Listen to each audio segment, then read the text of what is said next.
of the sponsoring organizations, the American Association of University Women, Morgan Hill Branch, the Morgan Hill Chamber of Commerce, and Morgan Hill Life. Have I left anyone out?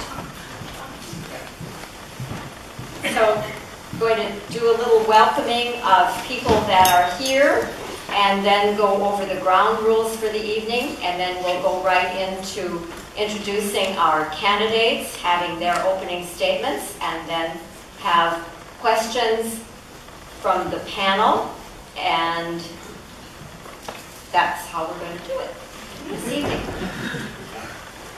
So, first of all, I'd like to welcome members of the Morgan Hill Unified School District that are here with us this evening, and that is Gino Borgioli, David Gerard, Rick Badillo, and Bob Benevento. So welcome to all of you, as well as to Dr. Ramon Zavala, who is with the Morgan Hill Unified School District. We have some other people we'd like to welcome this evening. From the Morgan Hill Times, we have Scott Forstner with us. Mary Cox is co-president of the AAUW Morgan Hill. Happy to have all AAUW members here with us this evening. Marty Cheek is here from Morgan Hill Life. And we also have our panelists that will be asking questions, and that the panelists are Janet McElroy from AUW, Parth Shah from Sobrato High School, Robert Eroldi from Morgan Hill Life, and John Horner from the Morgan Hill Chamber of Commerce. And finally, introducing our candidates this evening, Mr. Tom Arnett and Mrs. Pam Teresi. So let's welcome everybody.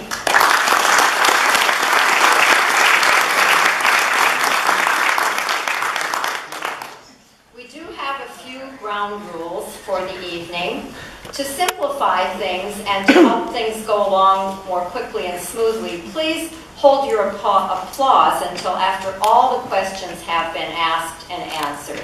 Even though you may love an answer you hear, just hold off. Also, please do not take any flash photos during the proceedings. Turn off your phones. I don't think I have to say no smoking, but someone told me to say it. And we do have emergency exits on either side of the hall, should we need that. So, those are the preliminary announcements.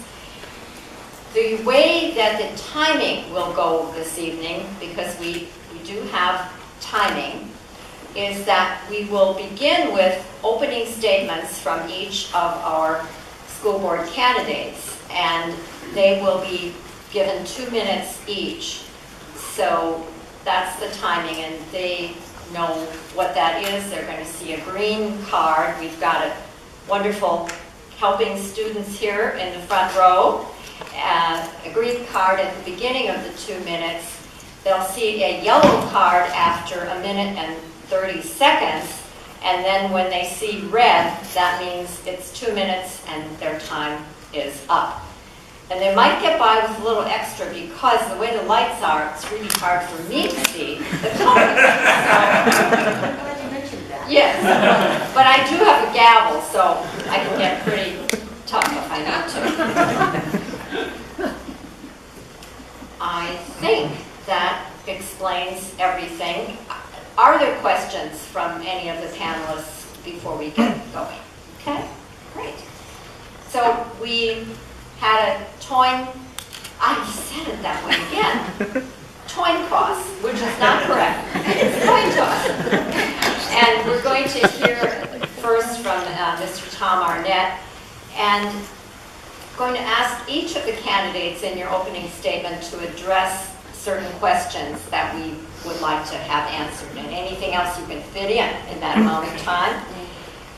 Why are you running for this school board position? What would you personally do to help bring civility back to the school board meetings? And how is your campaign organized? And who is backing your campaign? So if you can include those things in your 2 minutes, that would be excellent. So we're going to start with Mr. Tom Arnett.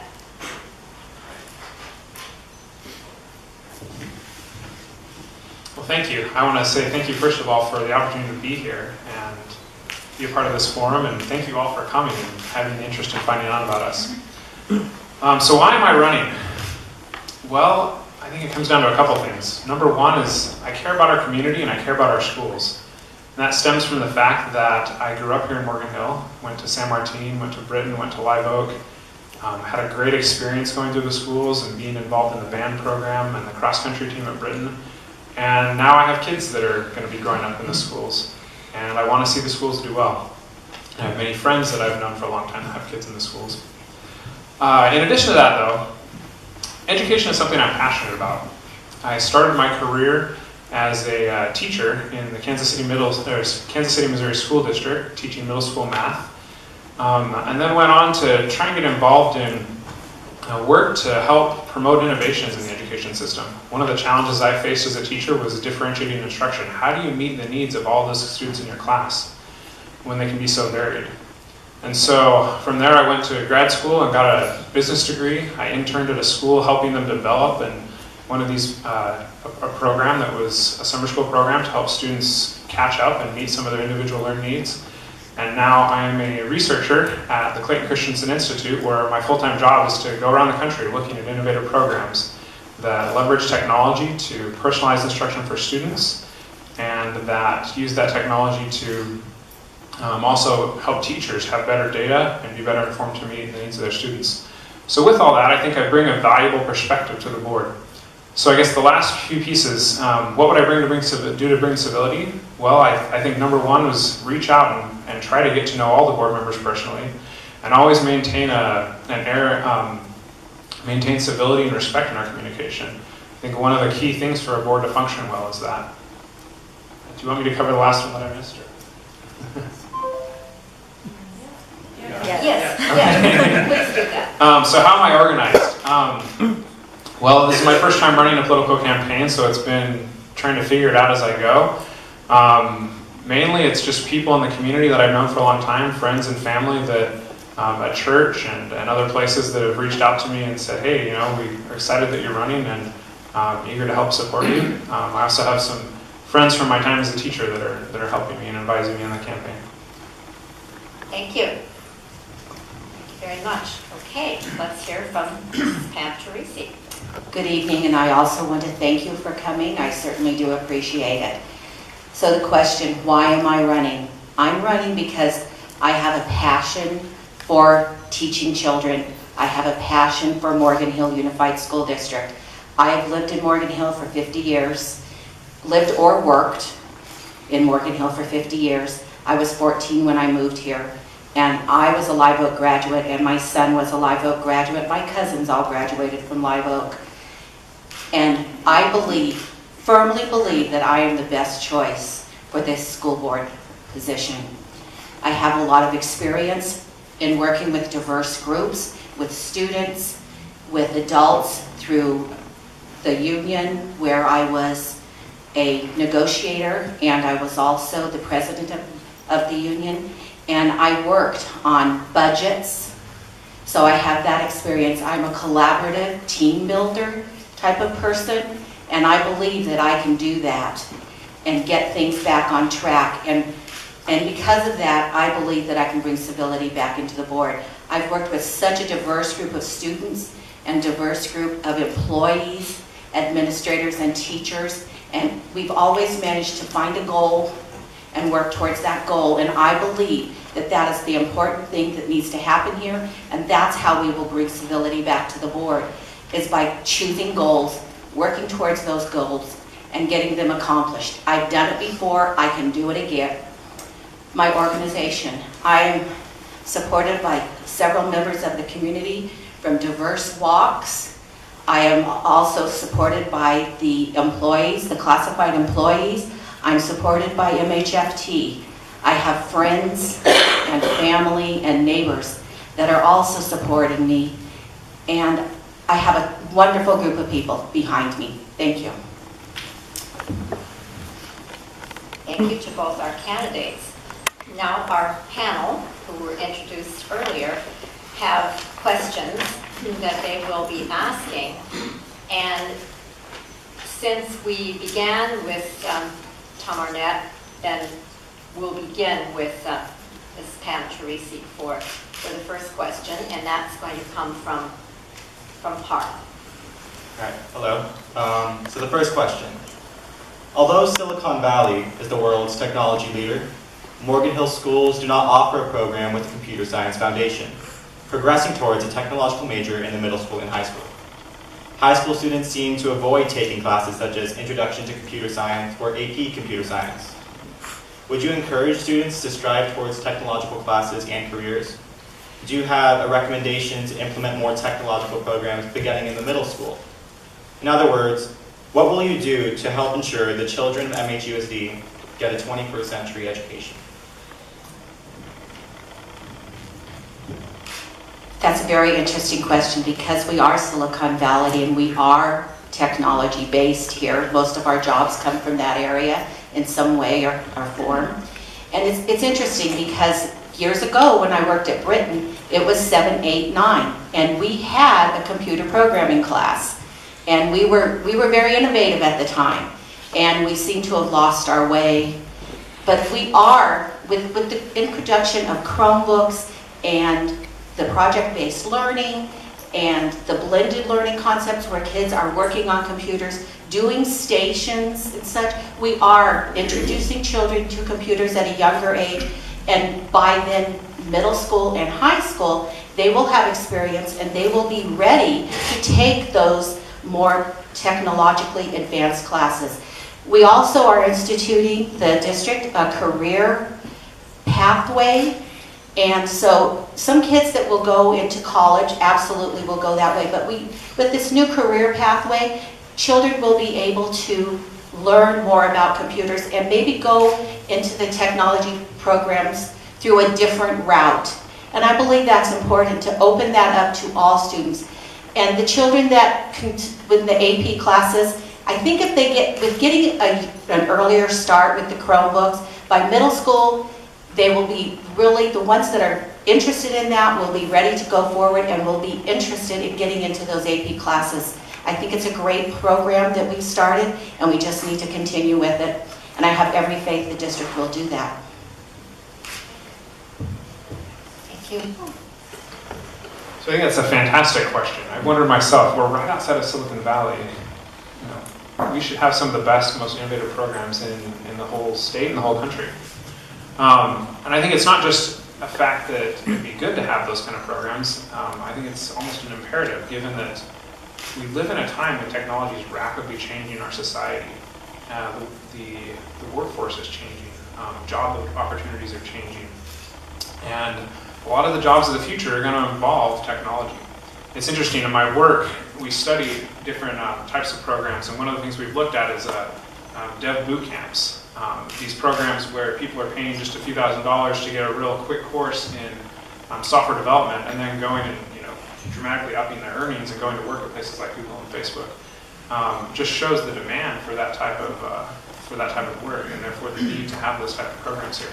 So I think the district is doing some really great stuff along those lines. My full-time research is focused on blended learning, and I'm excited to see that we've got blended learning programs here. Excited also to see that we have tech academies. The recent announcement of Britain becoming a tech academy where they're partnering with the tech museum. I think those are fantastic things to bring into the district.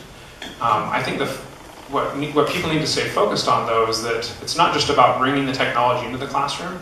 It's really making sure that we're implementing technology programs that help students develop the skills that then allow them to go out and succeed in the workplace and succeed in life. And so, as a board member, I think, given the experience I have looking at some of the best programs around the country, I think I bring a valuable perspective to say, hey, here's what I've seen in XYZ place. Let's do that here. Let's do that in our district. Thank you. Janet. New charter schools continue to request resources and facilities from the district. Do you support the continued addition of charter schools to the district? And in addition, could you tell us, when you're making a decision about a charter school application, should its profit or non-profit status be taken into account? Does it matter if a charter school is for-profit or non-profit? All right, make sure I remember all the parts of that question. When I think about charter schools, I really think about our community deserves to have good school options. We deserve to have options that serve the needs of all of our students, and our students and parents deserve to be able to choose between different options that they think will best meet their needs. When you look at the research on charter schools, it's, on average, charter schools aren't any better than public schools. In fact, some of the research says they're a little bit worse on average. That being said, there's also some phenomenal charter school programs out there. And so I think the focus should be not on creating a false distinction between district versus charter, because in reality they're all public schools, but rather looking at what are the needs of our students and what is the quality of the program that's applying to this to be in our school system or reapplying. And then using the districts, the district has been given power by the state both as a school operator and as a school authorizer, and the district should use that power judiciously to decide what are the best options for our students here in our area. There's other parts of that question I'm trying to remember. Do you care about, the profit or non-profit status of a charter? I think that's an important thing to take into consideration. One of the things that we've seen is that a profit motive, if it's not very well defined and very well regulated, can lead schools to do inappropriate things. For example, focusing more on enrollment so they can bring in dollars than on improving the quality of the education.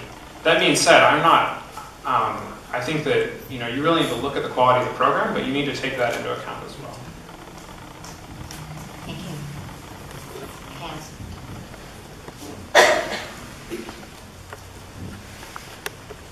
Looking at charter schools, I believe that you have to read their charter, see what they stand for, what their plan is, and make sure that they're going to follow ed code, that they're going to have a level playing field with our schools, and I'm going to get right to the non or the for-profit charter schools as opposed to the others. I am totally against for-profit charter schools. They may have good programs, but I believe that we need to stick with charter schools that are within our district, that are part of our district, like the charter school of Morgan Hill. And that doesn't happen with for-profits. They have good programs, and we need to investigate those. And after reading the paper recently, the Mercury, it's kind of scary what some of the charter schools are doing. So we have to be very, very careful and really read their charters and what they're all about and gather the history before we approve any charters. And I believe that our board and our district administrators have done that in the past and will continue to do so. And as a board member, I would be very, very cautious about putting in charter schools, just to make sure that it's a level playing field, they follow ed code, and that it's open to all students, that they're not just saying they're going to take our students and then they get ousted out of the program to keep scores up. That is not fair to the students who think they're getting a wonderful education and get kicked out because of their test scores. And then they end up back in the other district schools. And that's not fair to children. And so we need to make sure that any charters that we take on are not going to do that to us. And so we have to have real investigation into the charters before we do something like that. Okay, the next question will be for Pam. Right. Mhm. Yeah. John. To alternate who's turn. Yes. Okay. So thank you. Yes, the school district is approximately a third of the way into a roughly $200 million bond fund spending for facilities improvement, technology improvement, and so forth.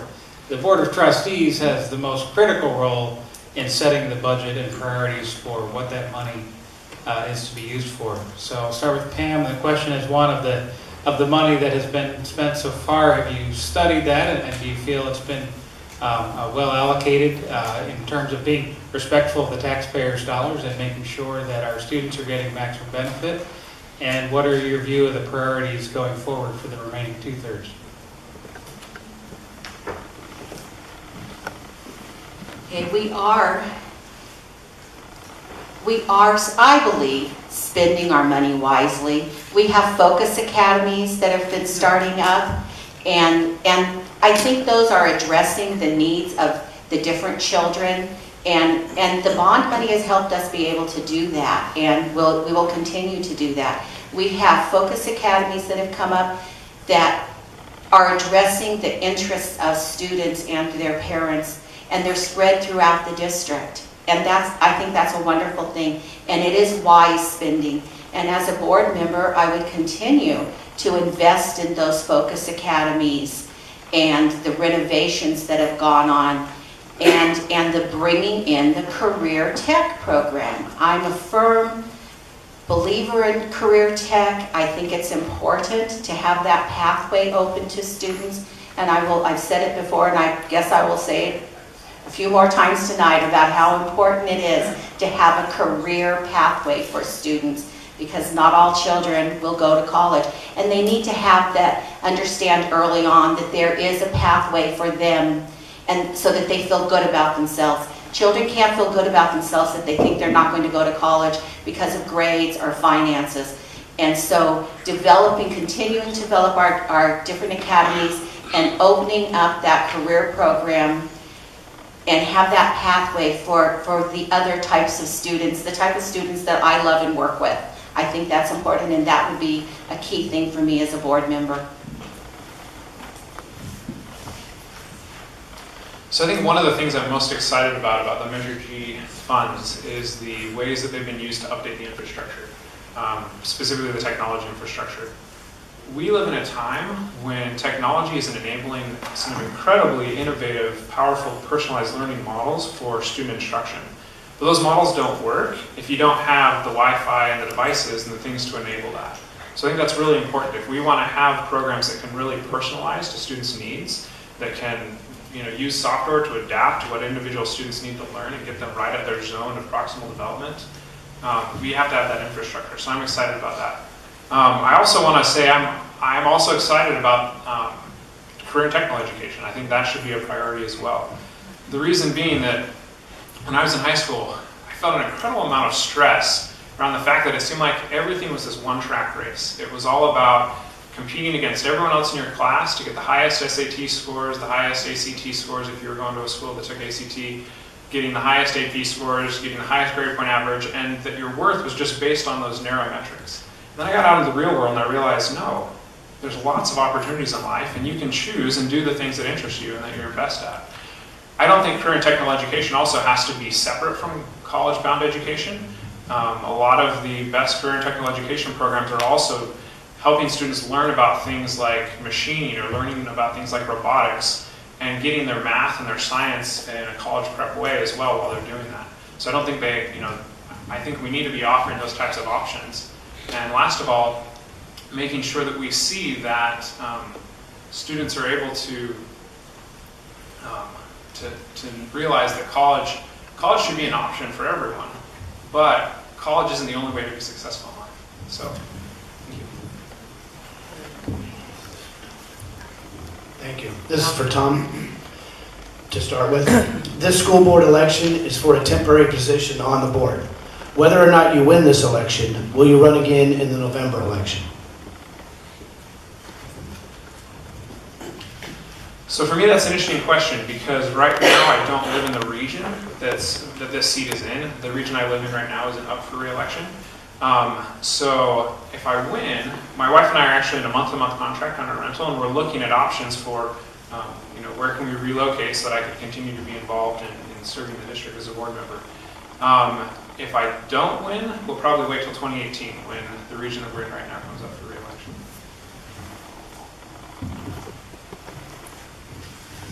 Yes, it is a temporary position that we're running for right now, but I do live in that trustee district, and I will run again in November.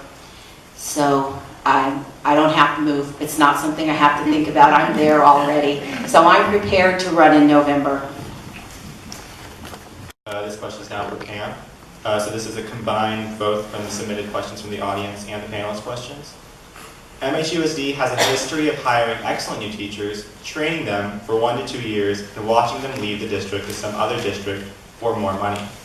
In fact, Morgan Hill teacher pay is 13% below county average and 28 out of 31 school districts. Student-teacher connections are crucial to learning, and this turnover obstructs student ability to establish connections with their teachers. What would you do to reduce teacher turnover and keep teachers in the district?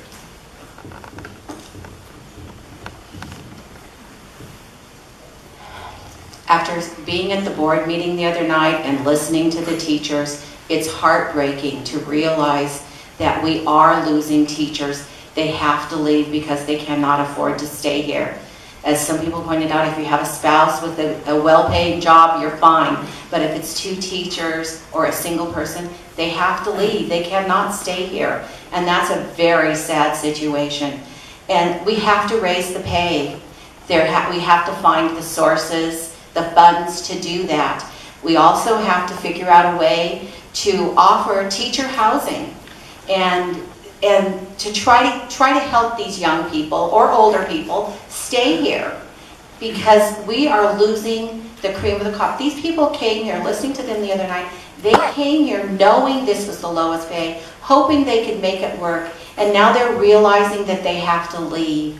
And that's sad that we see that happen. We've had veteran teachers. A few years ago, we had several veteran teachers that left to go to other districts because it's more pay. More pay means a better retirement. And even though they loved our students, they've been here for years, they lived here, they commuted to other districts for the additional money, because it's not just for right now, it's their retirement. It's important. We have to come up with the funds to raise the pay of our teaching staff. And can I just throw in, we need to do the same thing for the classified employees. It's important to them too. It's hard to work here when you don't make enough money. You can't live here, you can't work here, you leave. And that's a hard fact. You know, when the teachers got up and spoke about this at the last board meeting, it really struck a personal chord with me. The reason being that when my wife and when I started my career, I was a teacher, and it was hard. We lived in a dumpy little apartment where it smelled like cigarette smoke. The basement was flooding all the time. The air conditioning was going out in the middle of the humid summers there in Missouri. And we had 2 kids while I was teaching.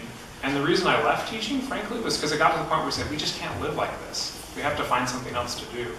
I wanted to stay teaching. I felt very passionate about wanting to make a difference for my students, but it just didn't work for our family. So now it's personal again, because we're living here, and I'm making more than a teacher, and we have a hard time affording to live in this area. The reason we're in a month-to-month contract is because we can't afford to buy a house right now. So I think to myself, you know, research shows of all the assets in a school, the thing that makes the more difference than anything else for students' outcomes is the teachers, the quality of the teachers. Teachers are critical, I think. If anything you can invest in a school, you need to invest in the teachers. And teachers need to be able to afford to live in this area so that they can have healthy lifestyles while teaching. So I believe very strongly that we need to support our teachers, and we need to make it so they can live in this area. So what does that mean? I think I'd be looking for ways on the board to increase their pay. The reality is that the board also has a budget. There's money that comes from the state, and it's limited to how much teachers can get.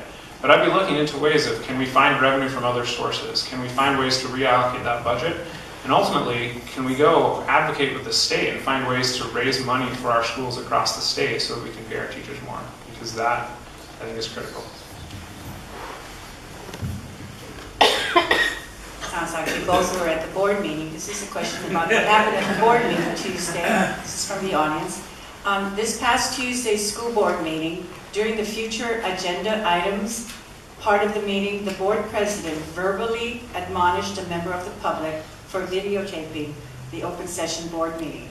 The Brown Act specifically says the public has the right to video open session meetings, and the board may not interfere with that process.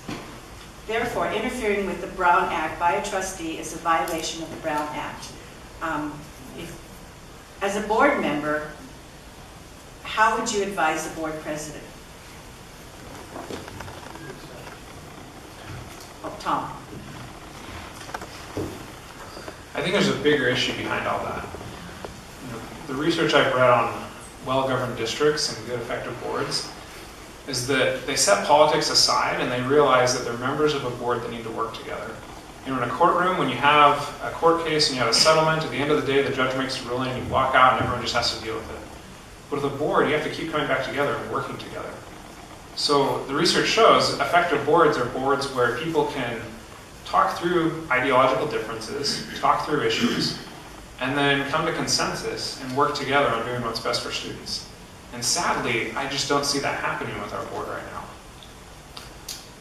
So, my focus on the board would be, how can we get past these issues and stop focusing on trying to call out each other for Brown Act violations and set those things aside and focus on doing what's best for kids? How can we restore trust and work together so that we can actually talk about the issues that really matter? That being said, I'm very much, I'm a firm believer that we need to follow the rules, we need to follow the law. We need to make sure that we're following the state policy, the Board Act, because that ensures that our democracy here works well. But at the same time, I just go back and emphasize that our focus on the board should not be trying to make sure everyone else is following the rules. It should be everyone taking responsibility to follow the rules so that then we can focus on the students.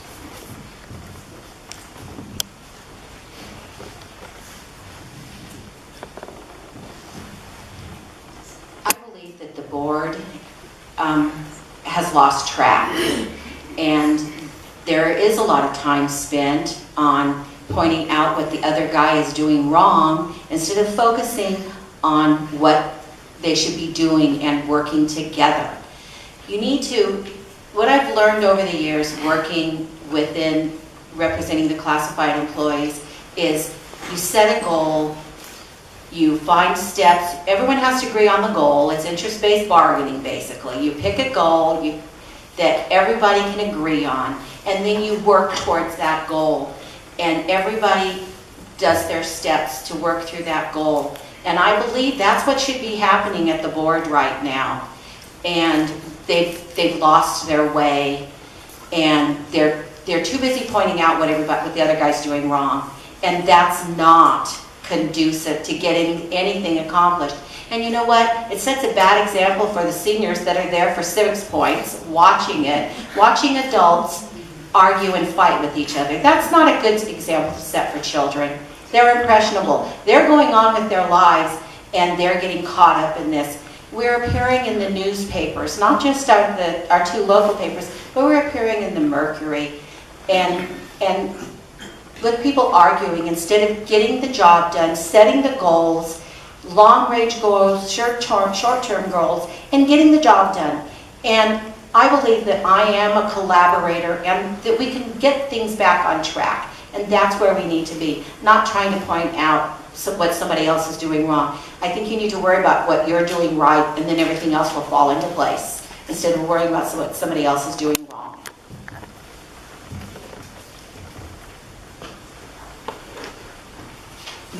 Thank you. The next question, Pam will start first. And in particular, you have a background as a labor negotiator, so you may have a particular perspective on this. But there's a school board, the school administration, and then the various unions that represent different groups of employees.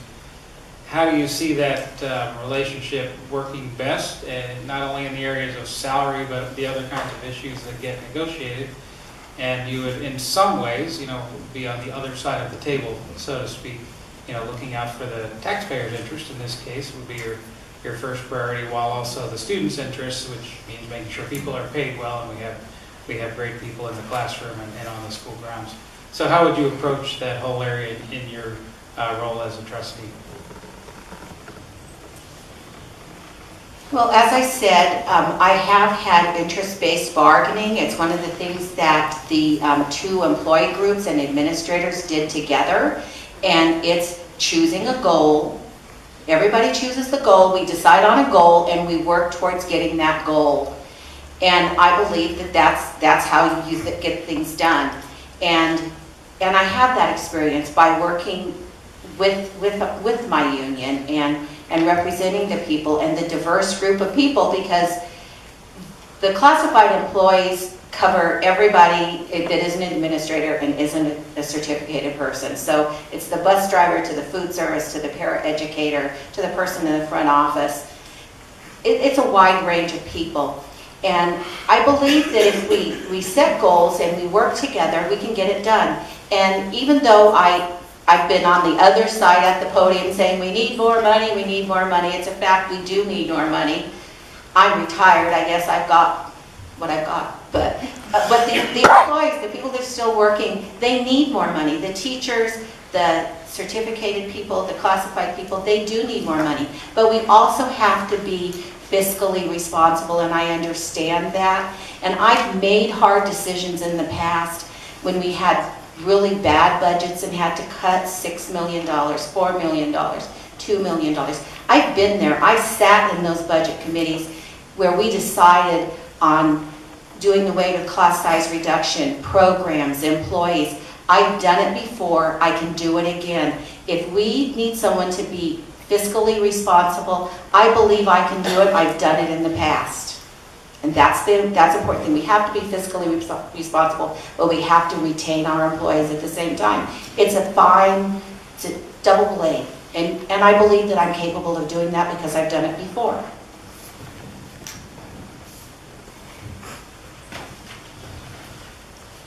So I think it's interesting because sometimes these interests can seem at odds, but I think fundamentally they shouldn't be. And the reason being is that the best interest of our taxpayers is to have good quality schools, because good quality schools mean that we have people that are you know, if your kids are in the school and you live in the community, that your kids are being served well. And even if you don't have kids in the community, you know, good quality schools make sure that we have a community where, you know, we don't have problems like violence and other issues, where you know, people get along and engage civically in our community. When we look at, you know, teachers and the interests of teachers, I don't think those are misaligned with the interests of the schools or the community either, because as I mentioned earlier, teachers are the number one factor influencing the quality of an education system. So if we want a good quality education system, we need to reward and retain and attract great teachers to our district. That being said, there's a reality that we have budgets. And so I'm very much in favor of you know, the interest-based bargaining, where we sit down at the table and we say, look, at the end of the day, all of our interests are aligned, and let's figure out what's the best way to work within the budget we have to do what's best for our students. You know, let's see how our priorities do line up, and then decide, you know, how do we allocate across these different priorities to serve our students best, which I think, you know, as I mentioned before, it comes down, you know, it's teachers that are important. So, thank you. All right, this is a question for Tom to start with. Student outcomes depend on both parent involvement and teacher quality. Despite the dire numbers cited by Parth in his question, how would you rate the quality of the teaching staff in Morgan Hill?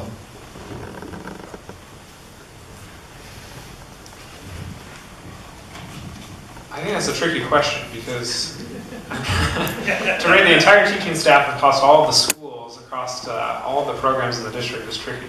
Because I'm sure there's a few teachers out there that need support, need help, and could do better. I also know there's phenomenal teachers. You know, I'm the beneficiary of having had some fantastic teachers growing up here in the district. And many of those teachers are still around, still here in the district. So it's hard for me to think of a single rating for all of the teachers. I will say this though, I think that teachers, in order to do a good job, they need good feedback. You know, so we know for students, one of the best ways to help students learn is to give them not summative assessment, which is the evaluation at the end of the semester, the final grade, to give them formative assessment along the way, where they can see, here's where I need to improve, and here's where I should refocus, and here's where I should try again, and then give them chances to try again so they can figure out how to improve. I think teachers need the same thing in order to be the best that they can be. And so we need a system that doesn't just put a teacher in the room and say, okay, you're in the classroom, we'll come back at the end of the semester, and hopefully your students are still in there doing well.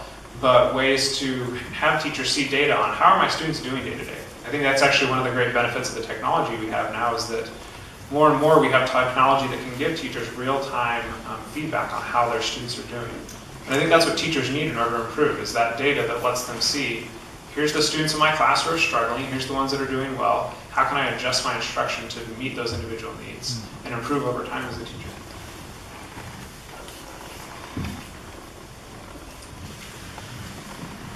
Well, I believe we have a wonderful teaching staff in this district, and I'm sure there are people who need help, and our district is good at providing the help to teachers who need it. We have a support system to help those people.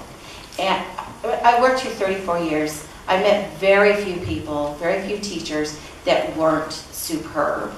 We hire, we have to trust HR that they've hired good people, and I believe that they do. HR does a good job of hiring good people. They bring people in, there are evaluations, there's an evaluation process that is ongoing, and it works. And there are people who need help, struggling newer teachers, and sometimes older teachers. But there are supports to help them, to work them through so that they can be successful. And it works. It really does work. And if it doesn't work, and sometimes that happens, I'm not going to say it never does, because it does happen sometimes, that it just doesn't work. They're not a good fit in those classes that they have, or at our school, or at our district. And they are let go, and they go somewhere else, and they fit in better. It happens. It's reality. And not everybody is the same.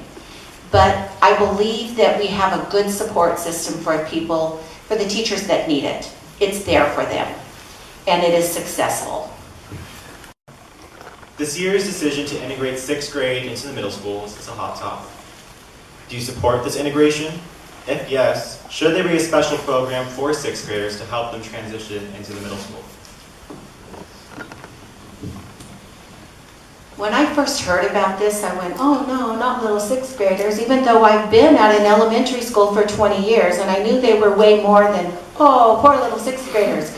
They are a whole different headset than 5th graders. So after spending more time researching and talking to people, I'm not against it. I think it's a good thing. It opens up so many academic opportunities for them. And after sitting at the board meeting the other night and listening to Glenn Webb talk about the wheels, the elective wheels that will be open to the students and the options on things that they can take. We can have 6th graders taking band again. I mean, that hasn't happened since my son was in 6th grade, and he graduated from Live Oak in 1987. So it would be wonderful to see that back again and see that sparkle, and kids bringing home saxophones that are taller than them, because I was the parent who had a saxophone in our house that was taller than my son. And I think that would be wonderful. I have 3 granddaughters that went to a 6, 7, 8 program. They are all successful university students. It was not detrimental to them. My stepdaughter grew up in San Jose. She went to a 6, 7, 8. She even she rode a city bus from her home in Cambrian Park to Willow Glen all by herself as a 6th grader. And she is successful. I think it's such an opportunity for our students, and I believe in it. I passionately believe that this is a wonderful thing for our 6th graders. So many opportunities are going to open for them, and they're going to be ready to go. And it was pointed out, next year, the middle schools, 2/3 of the students are all going to be new. So they're all going to be new together, and I think that's a wonderful thing.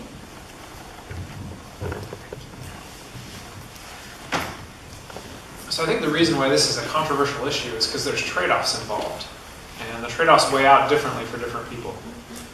On one hand, the tween years are vulnerable years for a lot of students. They're trying to figure out, who am I?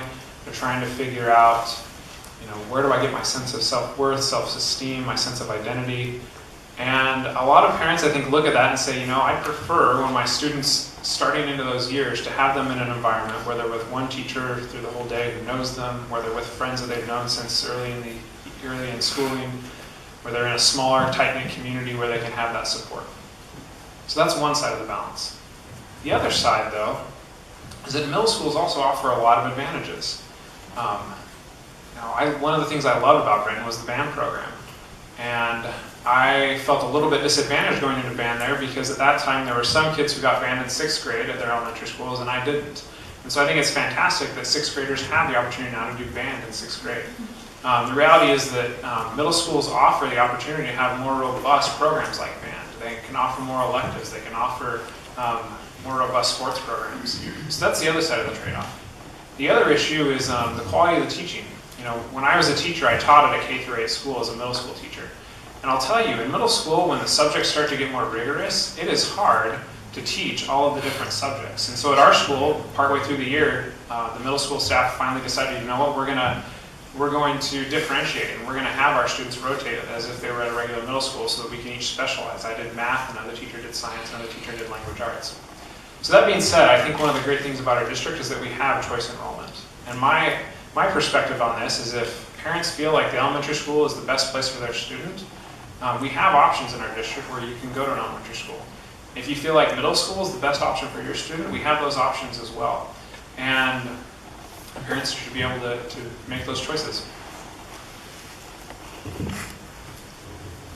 Thank you. This is for Tom. The counselor to student ratio at MHUSD high school is 1 to 500. Do you think students would benefit from having more counselors available? And if you say yes, how would you accomplish adding more counselors into our high schools? So yes, and definitely yes. I think.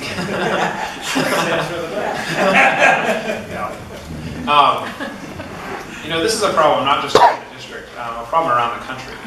That when you read the education news and the education research, there is a shortage of counselors, and we don't have budgets across our school systems to provide the kind of counselors we need. And I think it's a problem that's been around for a while too. I remember when I was in school, I hardly ever saw the counselor because I was a good student, and so I think by and large it was, you're going to be fine. We've got a whole bunch of students to worry about. I think they checked in with me, once or twice this semester, but I could have benefited from having more support. I don't think I was the highest needs student, but I could have benefited. So yes, we do need more counselors. How do we go about bringing more counselors into our district? I think that's a challenging question, and it really comes down to again having to weigh the budget and weigh the priorities and find ways to allocate funds to things that we think are priorities. I'm in favor of, I think, having counselors for the students is an important priority, not only for students who go to the counselor to get prepared for college, but for students who are going through difficult circumstances and need, cognitive behavioral kind of coaching to help them with some of the difficult challenges you go through in high school. So I'd be looking for ways in the budget to make that work.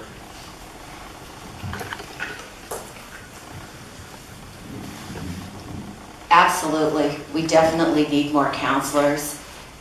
And with working at the high school the last 6 years, I really did see that. We had situations where there was children needed counselors. It wasn't just always for behavior issues. It was also for the college processing and CalSOAP and all the different things that in high school you need in order to get out. And there are things that have to happen, steps that have to be followed. And we need the counselors there to do it. Not all districts have someone like we do at both of our high schools. And because we have a person at Sobrato and a person at Live Oak that do that on a voluntary basis. I thought they got paid. They don't get paid. They do it voluntarily. And they work hard to work with our kids to get them into the college programs, to get the processes going. But it would be nice if we could have paid them or that we could hire someone to do that. And it's hard to find people to do that because the same thing with the teachers. They're told don't go there, they don't pay enough, or they come and they can't stay. So we have to look at our budgets and come up with a way that we can be fiscally sound and yet still raise the salary so we can entice those people to come to us to help our children with the college programs, with the problems that they have, because I've worked with those kids that needed to have counseling and they don't get it, or they get 5 minutes, or they fall through the cracks. And we don't need for that to happen to our students. Our students are our future. They are valuable. We need to have counselors to help them get through these formative years.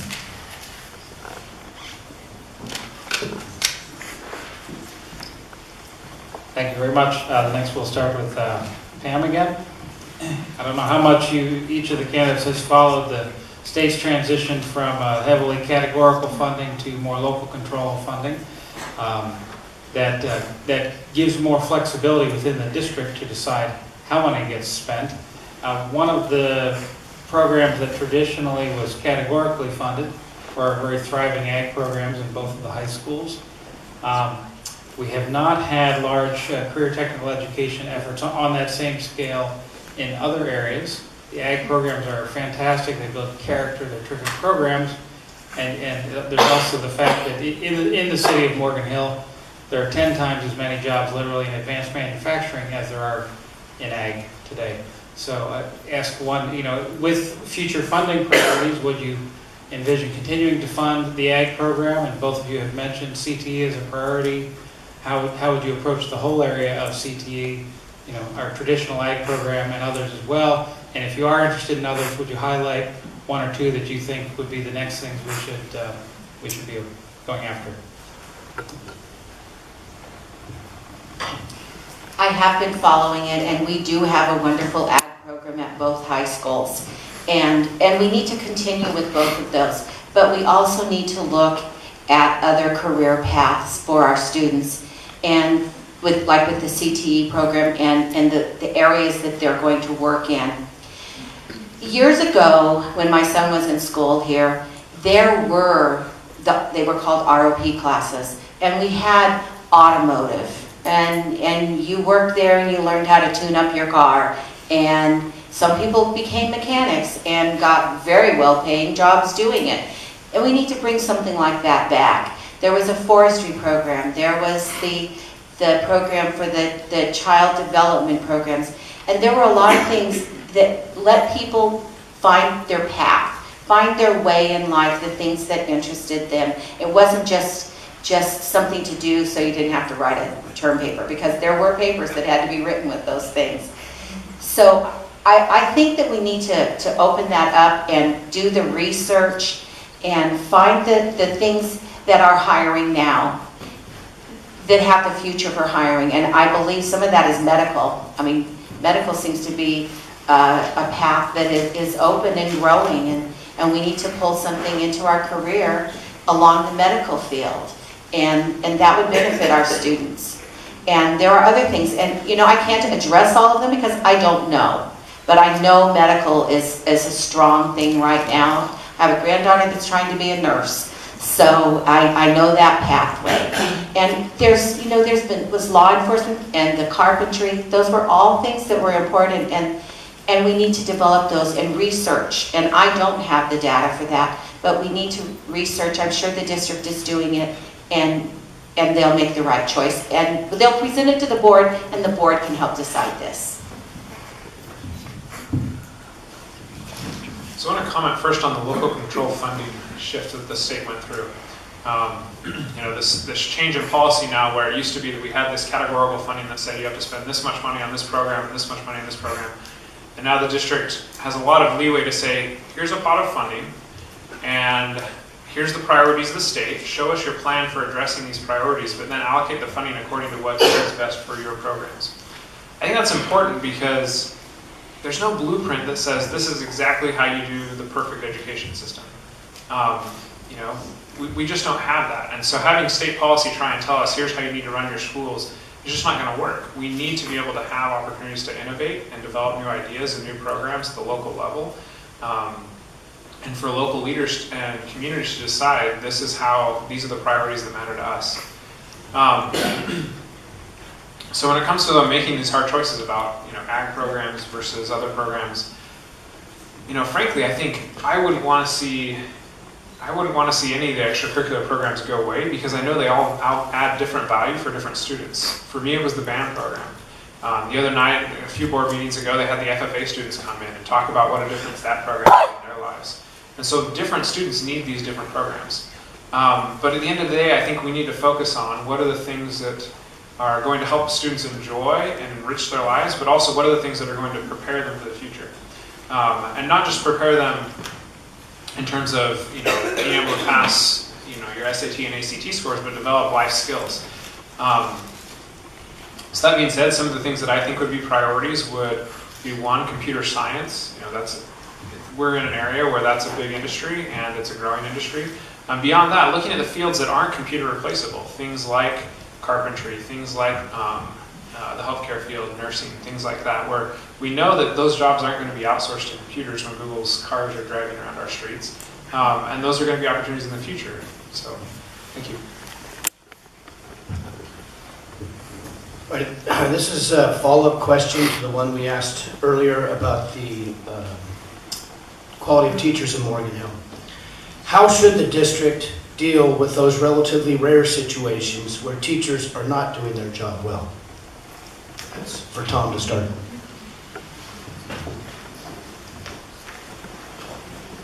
So we talk a lot about the importance of attracting and retaining quality teachers. But in order to have a quality teaching force, sometimes that means you have to make the hard decision and say, you know what, this may not be the best job fit for you, and we need to do what's best for our students. I think the way you go about doing that, though, is you have clear expectations for teachers. To make it fair for the teacher and for their students is you say, here are the things that we expect a teacher to do. Here are the things that we're going to evaluate them on. And then we give them feedback throughout the year on how they're doing. And we give them coaching on how to improve along those things that are important. And then after a certain amount of time, I think if you don't see the teacher making those improvements, if they're struggling, I think it's a fair conversation then to say, look, it's not a surprise. Like, you are struggling, and we need to do what's best for our students. And so at that point, you can agree that this is what we need to do. But I think that's the key piece: is giving teachers clear expectations, giving them feedback along the way, but then also having the priority to say, if this is what's best for students, this is what needs to be done.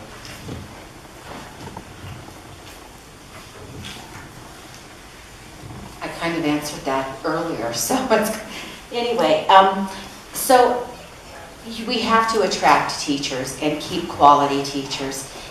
We have to give them the training that they need to be successful. And there are evaluations that happen along the way. And when there are problems, there are supports. We have teachers that support teachers. We have BITSA that supports new teachers. And it helps. And there comes a time, though, where you do have to say, this isn't the right fit for us. But you have to go through the steps. Help them, get them the training, give them supports. Give them help, give them supports. Whatever they are, to help them, because people want teachers to be successful. And you have to encourage that and nurture it in a teacher just like you do in a student. But there comes a time that there must be a parting of the ways if things just aren't working out. It happens.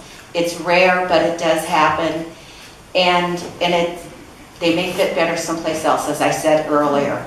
And that's what we have to work for. Just support our teachers, give them the training. There are in-services, there's the teachers that do that. And then you just have to say, okay, it's not working here. And you move on.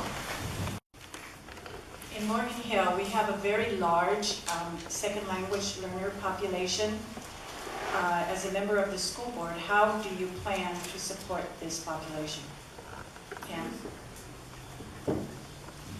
Well, I believe the district has done things to support our second language learners, and they are doing more. San Martin is having the dual immersion program, and I think the district is doing things and taking steps in the right direction to support that group. Years ago, when I worked at Britain, we had the bilingual classes, and they were helpful.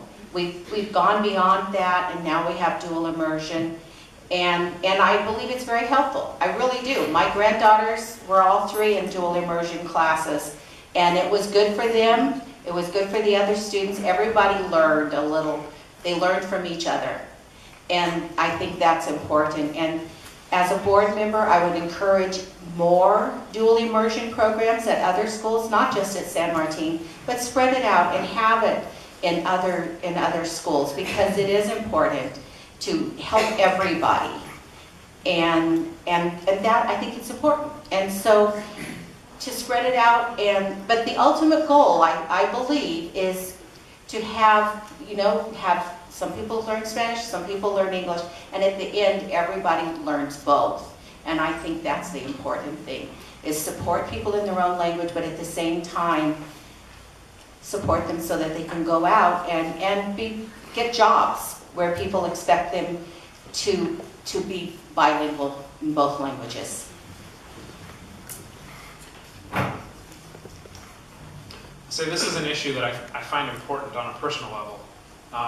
I speak Spanish. I lived in Puerto Rico for a while, and when I was in college, I worked on a construction crew where I was the only white laborer on the crew. But because I spoke Spanish, it was fantastic. I could talk to all the other laborers, and I was kind of the interface between the superintendent and the other laborers because I could speak both languages.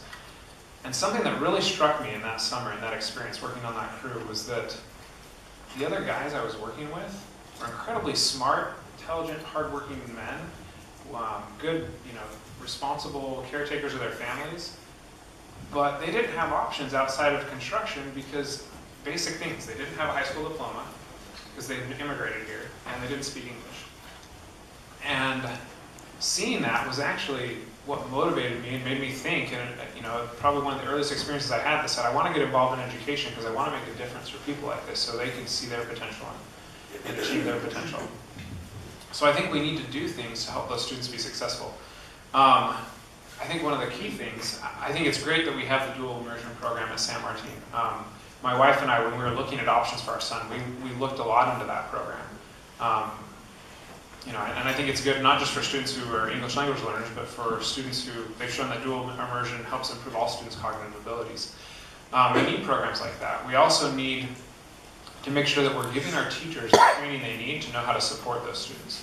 One of our good family friends was a teacher at Paradise who then moved to Barrett.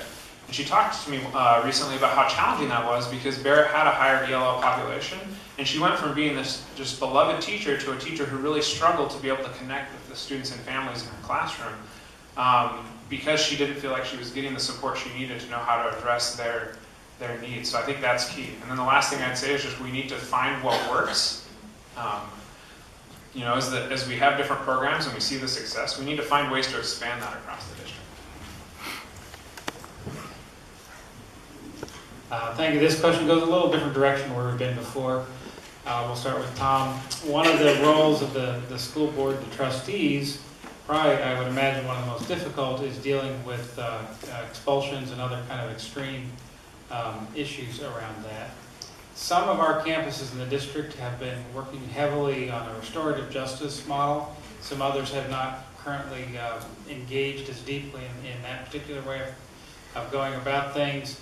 In decades past, kind of the fad was zero tolerance, just set tight rules and clamp down on everyone. I'd like to hear from each of you, your view on that set of issues and how we can best serve our student population. I think part of that question is, what do you do when a student's having a behavior issue? How do you address that? When it's especially when it's something severe that is endangering to that student or to other students on the campus. And I think in those circumstances, you have to do what's best for keeping that student and that student's peers safe, and making sure that everyone gets to have the right to the education that they deserve. As a teacher, one of the biggest challenges is when you have a disruptive student that dealing with that student's issues and then takes away from your ability to serve the rest of the class. So I think we need to address that. But I think when you get to that point, it's kind of like you're putting a Band-Aid on the bigger issue. I think the bigger issue is making sure that we have high-quality programs that keep students engaged. In the research that we do at the institute where I work, one of our findings is that all students have some basic fundamental jobs that they're trying to fulfill in their lives. One is they want to have fun with their friends and they want to be successful. And students go and do the things that help them feel successful. If a student does well in academics, they get that sense of reward from academics. But too many students, well, other students go and they find it in sports, others find it in band. Some students don't find it in any of those places, and then they go looking for it in misbehaving, in trying to get attention or recognition for what they're doing. And so I think the bigger solution is we need to look for innovative programs that can allow us to better personalize the instruction we provide to each of those students so that all of the students can feel successful. So that we can be instructing those students right on the cusp of what is challenging to you but also doable, so that you can have that sense of reward that students are often used to getting from video games of, look, I did something hard, but I worked at it and I got better. If we can have programs that give students that, I think that is ultimately the thing that curbs many of the misbehavior problems.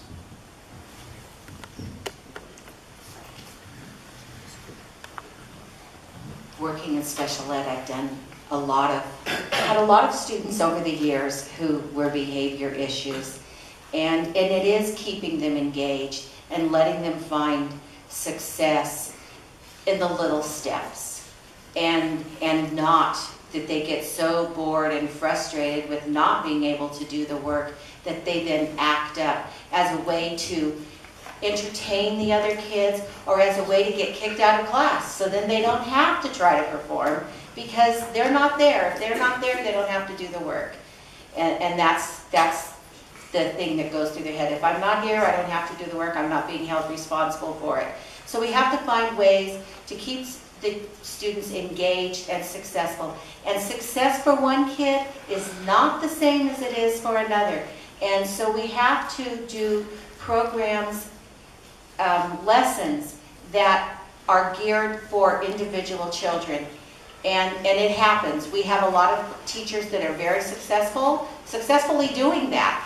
And it works because not all kids are the same. And not everyone's the same.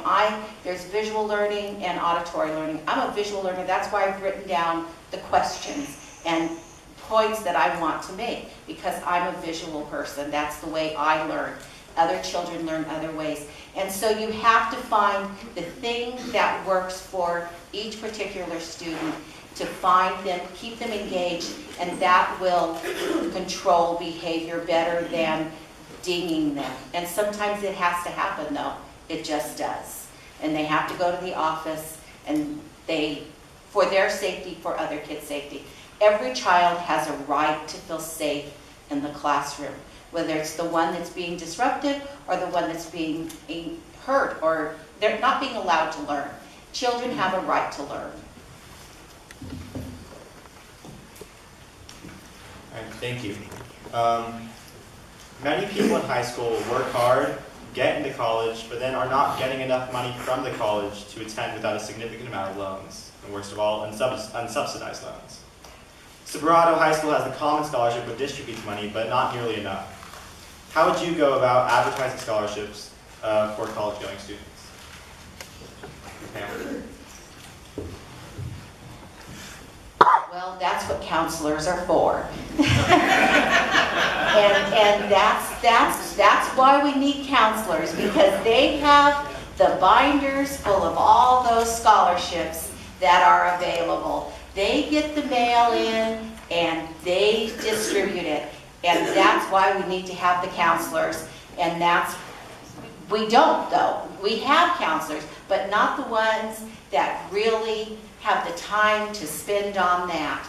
And so we have 2 parent volunteers that do that, and they are on top of it and do a wonderful job.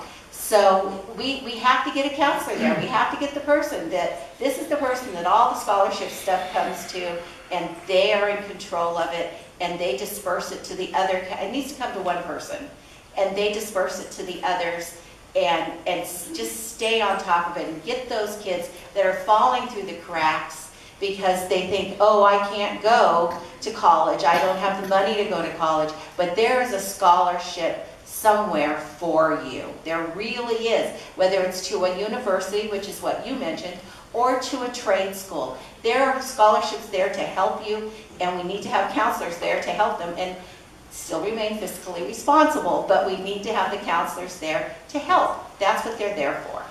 And they have bulletin boards where they put stuff, but there's binders and binders of scholarships out there, and we just need to let kids know and find somebody who can do that.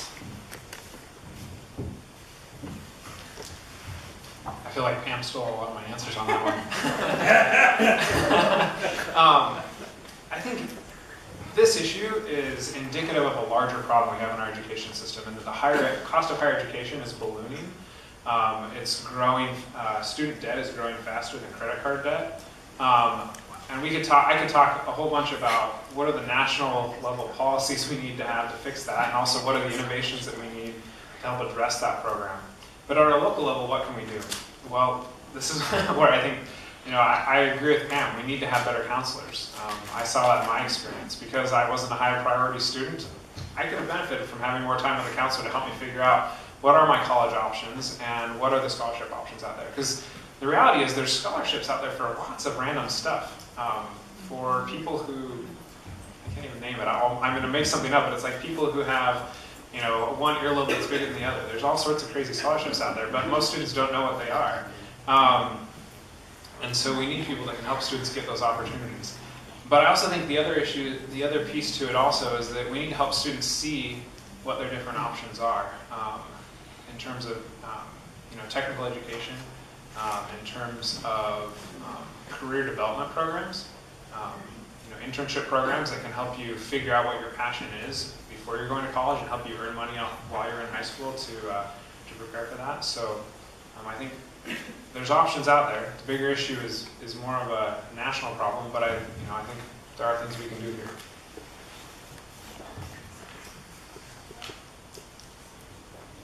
Okay, so the panel say it's back to the moderator to bring us into the closing. So, She's so interested in listening to Dan. no, I was looking at my watch, and I thought, according to my watch, we had a little bit more time, but if You were very efficient in the opening remarks. so- Okay, well, efficiency is good, and there will be an opportunity afterward to talk with the candidates out in the lobby. At this time, each of our candidates is going to have a chance to give a closing statement, a 2-minute statement, and we'll be able to start with Pam on that. And so you have the floor. Okay, I want to thank the audience for being here tonight. I appreciate it. AAUW, Morgan Hill Live, the Chamber for putting this on and giving us this opportunity. I just want to say, I believe that I am the best choice for trustee. I have experience. I have experience in the classroom. I have experience working on budgets. I have experience working with diverse people, with different groups of people. And I believe that those things make me the best qualified person. I know how to set goals. I know how to collaborate with a team to reach those goals. Morgan Hill has done so many wonderful things lately, and I think we need to continue those things. And I believe that I'm the good person to do that, to get those things done. Just today, I read in U.S. News and World Report, Sobrato, and I don't know if all of you read it, but Sobrato has been rated in the top 4% for California and the top 5% nationwide. And I just want to applaud all those teachers and students who made that happen. And I believe that I'm the person that can help get that done to the other schools in our district. I have the experience. I've worked with children, I've worked with adults, all different kinds of adults, and I managed to keep myself focused and get the job done. I'm your candidate.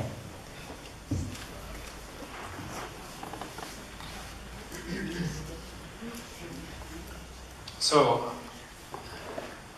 I think that something that's been interesting to me, being involved in politics for the first time, is how quickly people draw judgments without getting to know the candidates, and make up their minds and start to make assumptions about people.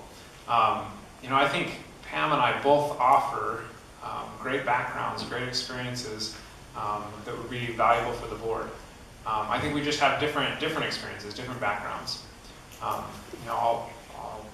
The reason I'm running is because I think that the experience I have, having grown up here, and the way that I know the schools and care about the school system here, the fact that I have kids in the district, but also beyond that, my professional work as an education researcher, where I go around the country looking for what are the best programs that we've seen that innovate and help serve our students better. I think that's a valuable experience. The main focus of what we're looking at is how do we create, in our research, is how do we create the circumstances in a school system to allow that school system to better personalize the instruction to meet individual students' needs. In other words, examples being things like using technology to one, give students individualized instruction, because the technology can adapt to those needs, but then also using the technology to reorganize the way you do instruction in the classroom, so that now the teacher, for one, can step back from their, covering the basic content and facts to saying, technology can do that, let's take this deeper, let's do projects, let's do deeper learning around these things. Also giving the teacher better information to be able to better meet the needs of those students. I think that's the perspective that I bring as a trustee that I think would be incredibly valuable and helpful. The other thing is just, I'm someone who, I'm about working with people. Like I said earlier, I think a well-functioning board needs people that trust each other and work together, and that is my goal. Thank you. We get applause.